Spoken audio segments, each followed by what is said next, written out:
let's compare Arsenal's situation, because North London controls the narrative here, from the bottom of the table to the top. Nuno Espirito Santo is doing the business right now. He may not be thrilling you with goals with Tottenham, but they're taking care of business. They already beat Man City. They get another win today as well against Watford. Heung-min Son gets his 200th goal, I believe, which is pretty impressive. Heath, Tottenham Hotspur, top of the table. Yeah, it's, for me, the difference is exactly as you teed this up. Spurs haven't been great. They've just been good. But more than anything, they've been collectively good. Like, they haven't had a ton of super performance. I think Son's obviously been phenomenal, and in the face of the Harry Kane controversies of him potentially leaving, he's picked up that team. He's made a statement to the club. He's done all these things to carry the team through this. I think Dele Alli's been from where we saw him in terms of lack of confidence, a completely different type of player, the way he's tracking back, working hard, helping the team. But that all goes back to people have bought into this system, right? I don't think they bought into Mourinho. I think they did it because they were asked.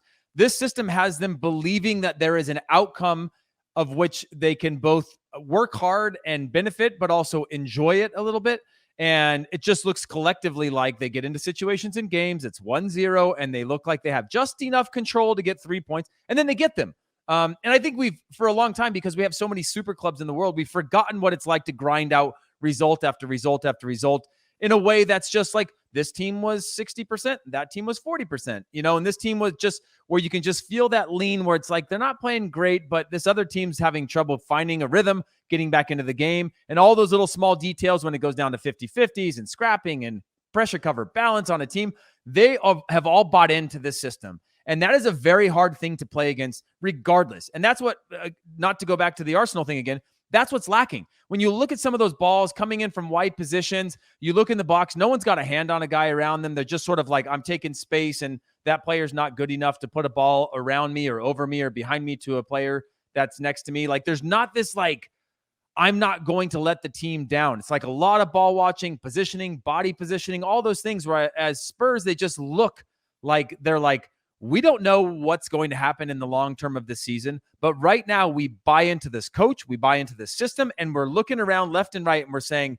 I'm going to fight for you and you. And that's a really powerful thing, especially early on in the season. Yeah, what I wanted to add to Tottenham is that they got outpossessed in their first game against Man City, but showed a lot of that grit and I think determination and collective confidence and collective, we're going to do this together feeling that Heath is talking about. And that was a big boost. Not only to the team, but to the fans and to Nuno, I'm sure, as well. Then they actually hit the road for the Conference League and lost 1-0 to a team they should never lose to, even if they roll out their B squad, Pacos. And they ended By the way, that was the one happy moment for Arsenal fans this year. Exactly. But I wanted to say what I think is really telling about that, and I think losing to a team they shouldn't lose to was probably important to see for the team and the players, because we know, we've already seen the documentary about how Mourinho treats his players when they lose, right? And it's not very kind. And I think that was a big opportunity for Nuno to come in and say, and to treat them different. And they responded in kind. Now, when they played Wolves were very good that game. And Traore, if he just had a little bit more quality and composure in the attacking third, maybe that would have been a different scoreline. But they got outpossessed in that one. But they did enough.